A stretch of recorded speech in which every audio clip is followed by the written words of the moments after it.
Hello students, बेटा अस्सलाम वालेकुम। तो अब हम चलते हैं हमारे केमिस्ट्री फर्स्ट ईयर के टॉपिक पर, जो है हाइड्रोजन स्पेक्ट्रम। बहुत इंपॉर्टेंट टॉपिक भी है, आई बात समझ में। तो इससे पहले अगर आप हमारे चैनल पे न्यू हैं तो इसको लाइक और सब्सक्राइब भी कर दें और उसके बाद बेल आइकन को क्लिक कर दें ताकि हमारे आने वाले लेक्चर्स केमिस्ट्री और फिजिक्स की आप तक पहुँच सके। तो बेटा अब हम चलते हैं हमारे टॉपिक पर, जो है हाइड्रोजन स्पेक्ट्रम। देखिए, मैंने आपको प्रीवियस लेक्चर में बताया था कि स्पेक्ट्रम क्यों बनता है। स्पेक्ट्रम तभी बनता है, it is a band of colours. क्या है? बैंड ऑफ कलर्स है। सपोज करें ये कोई एटम है ना, ये कोई भी एटम है। आज हम हाइड्रोजन स्पेक्ट्रम पढ़ रहे हैं, तो सपोज करते हैं it is the hydrogen atom. आई बात समझ में। तो हाइड्रोजन एटम को एक इलेक्ट्रॉन होता है, आई बात समझ में। तो इसको थोड़ा मैं बड़ा लिख देता हूँ क्योंकि मुझे इसके 5 शेल्स बनाने हैं। तो मैं यहाँ पे इसको लिख देता हूँ 1 2 3 4 5। आई बात समझ में। तो अब इसको देख रहे हैं कि ये है हाइड्रोजन एटम। ये क्या है? Hydrogen atom. और उसके बाद कोई भी एटम जो है वो एटॉमिक स्पेक्ट्रम प्रोड्यूस बनाता है या डिसकंटिन्यूअस स्पेक्ट्रम बनाता है। आई बात समझ में। तो स्पेक्ट्रम में मैंने आपको क्लियरली बता दिया था। तो स्पेक्ट्रम कैसे बनता है?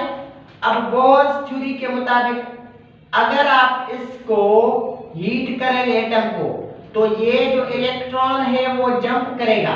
इलेक्ट्रॉन जंप करेगा इस E1 मींस के ग्राउंड स्टेट से कहां जंप करेगा बाबा?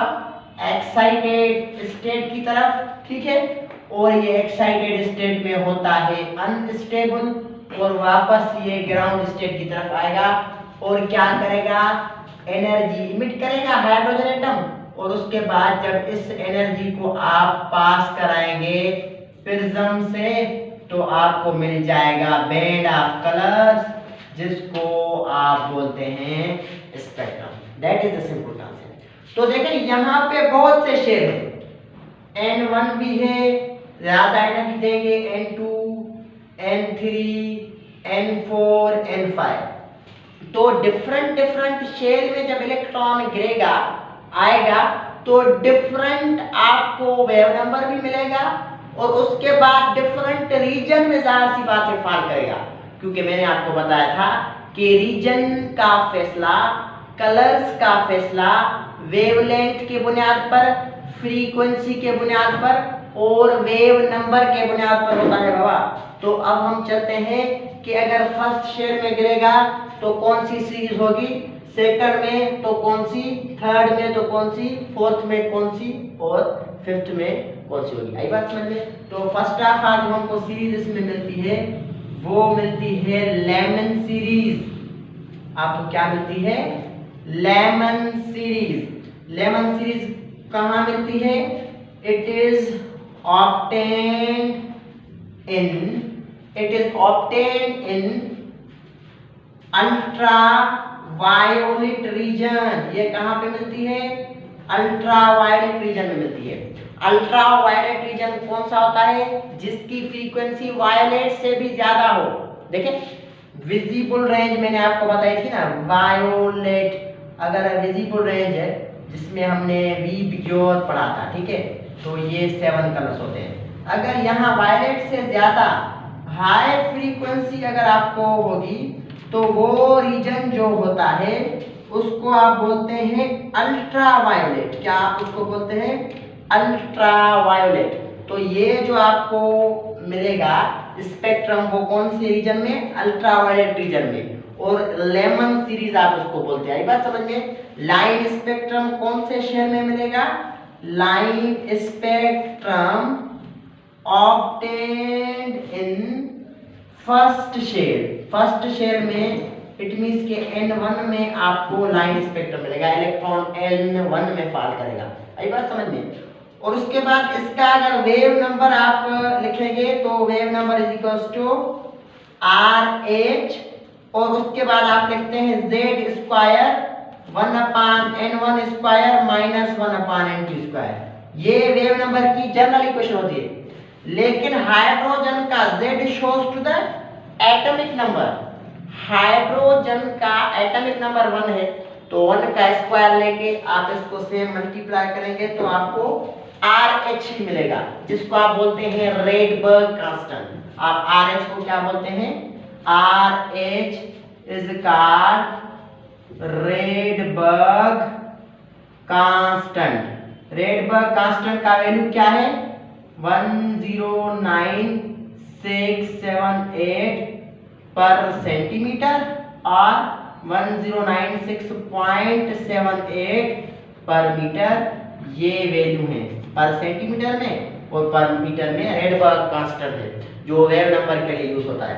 तो आपको RH वापस मिलेगा क्योंकि 1 का स्क्वायर इस पे कोई भी इफेक्ट नहीं होगा, तो आपको मिलेगा RH into round bracket 1/n1 square minus 1/n2 square. तो n1 किसको शो करता है? n1 ग्राउंड स्टेट के शेयर को शो करता है। n2 किसको शो करता है? एक्साइटेड स्टेट के शेयर को शो करता है। तो आप यहाँ पे लिखेंगे कि n1 किसके बराबर होगा? तो n1 जो आपका बराबर होगा वो मैंने आपको बताया कि कौन से शेयर में गिरेगा? फर्स्ट शेयर में। लेकिन आएगा कहां से? मीन के एक्साइटेड स्टेट का शेयर जो है वो कौन सा था? तो आप कहेंगे सर 2 भी हो सकता है, 3 भी हो सकता है, 4 भी हो सकता है, 5 भी हो सकता है, अप टू इनफाइनाइट कोई भी हो सकता है। तो उससे आके गिरेगा कौन से शेयर में? फर्स्ट शेयर में। रीजन कौन सा? Ultraviolet region. तो इसकी वजह से आप इसको बोलते हैं that is called Lyman series because introduced by him. और उसके बाद अब हम आएंगे बाल्मर सीरीज पे कि बाल्मर सीरीज जो है वो कैसे मिलती है, कौन से शेयर में हमको मिलती है। ठीक है, तो अब मैं लिखता हूं बाल्मर सीरीज। बाल्मर सीरीज जो है वो आपको कौन से शेयर में मिलेगी?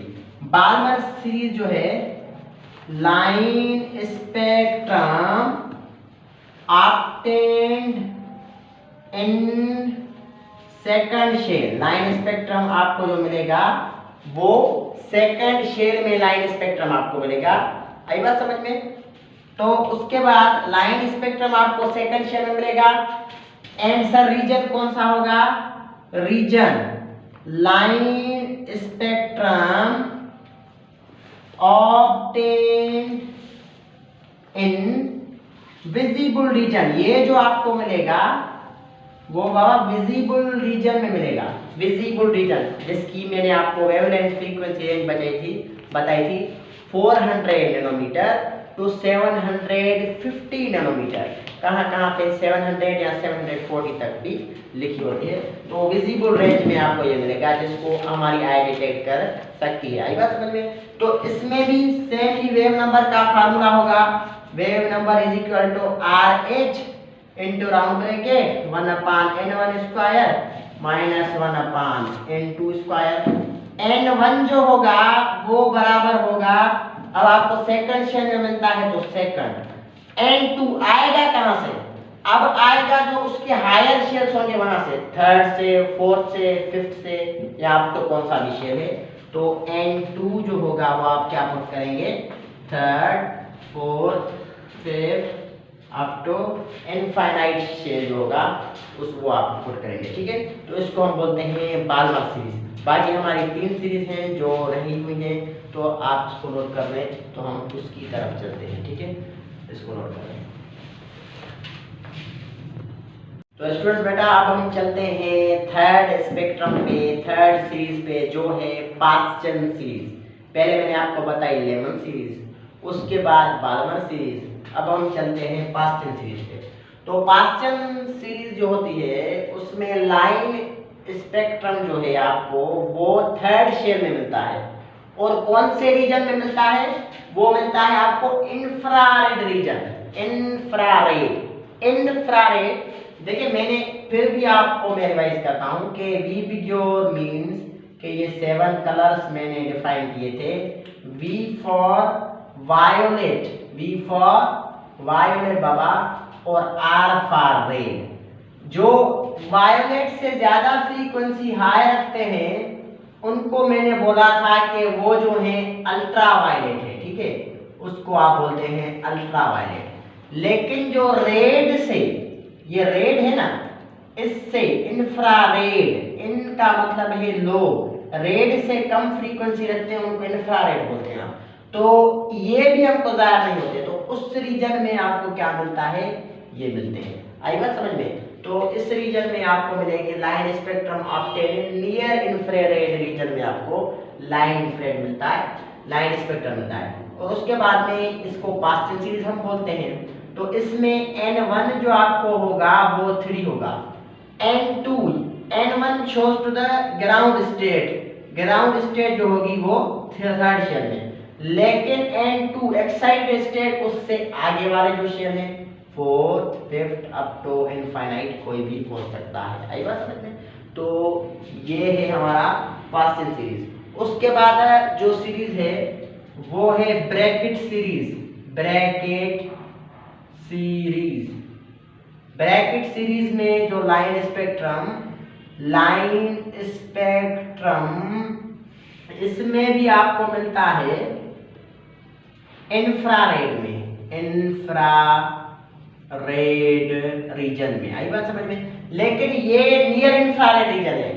अब जो ब्रैकेट उसके बाद जो सीरीज आएगी वो फार इंफ्रारेड रीजन में आती है। कौन से रीजन में? फार मींस के दूर वाला इंफ्रारेड रीजन। आई बात समझ में? तो फार इंफ्रारेड में, और जो आपको लाइन स्पेक्ट्रम ऑब्टेन होगा वो फोर्थ शेल में। कौन से शेल में आपको लाइन स्पेक्ट्रम मिलेगा? फोर्थ शेल में आपको लाइन स्पेक्ट्रम जो है वो मिलेगा। तो इसमें भी आप वेव नंबर का जो फार्मूला लिखेंगे RH into round bracket 1/n1 square minus 1/n2 square. ठीक है, तो n1 जो होगा वो होगा 4K, n2 कोई भी शेल हो सकता है थोड़ा, तो 5, 6, 7 या अप टू इनफाइनाइट हो सकता है। तो इसमें अगर मैं आपको वैल्यूज पुट करके दूं तो RH का वैल्यू रखेंगे आप 109678। अगर आप पर सेंटीमीटर रखते हैं तो इसे रखें 1/n1 स्क्वायर मींस 1/4 का आप लेंगे square minus 1/n2 square, n2 कोई भी होगा उसका वैल्यू रख के स्क्वायर से लेके आप एलसीएम करेंगे, इसको मल्टीप्लाई करेंगे, आपको वेव नंबर मिल जाएगा। वेव नंबर का मतलब क्या है? Waves per unit distance. ये बात समझ में? तो अब हम चलते हैं लास्ट सीरीज की तरफ जो है पी फंड सीरीज। क्या है वो? P fund series. आई बात समझ में? ये बहुत इंपॉर्टेंट सीरीज है, डिस्क्रिप्शन से आपको बता रहा हूँ बहुत क्लियर करके, इसलिए ध्यान दे लीजिए। तो पी फंड सीरीज में जो है line spectrum obtained, line spectrum obtained इन, लाइन स्पेक्ट्रम आपको जो मिलेगा वो मिलेगा फिफ्थ शेल में। आई बात समझ में? और उसके बाद बाबा जो ये आपको लाइन स्पेक्ट्रम रीजन कौन से में मिलेगा सर? लाइन स्पेक्ट्रम ऑब्टेन्ड इन फार इंफ्रारेड। ये भी आपको कौन से रीजन में मिलेगा? फार इंफ्रारेड रीजन में ही आपको मिलेगा।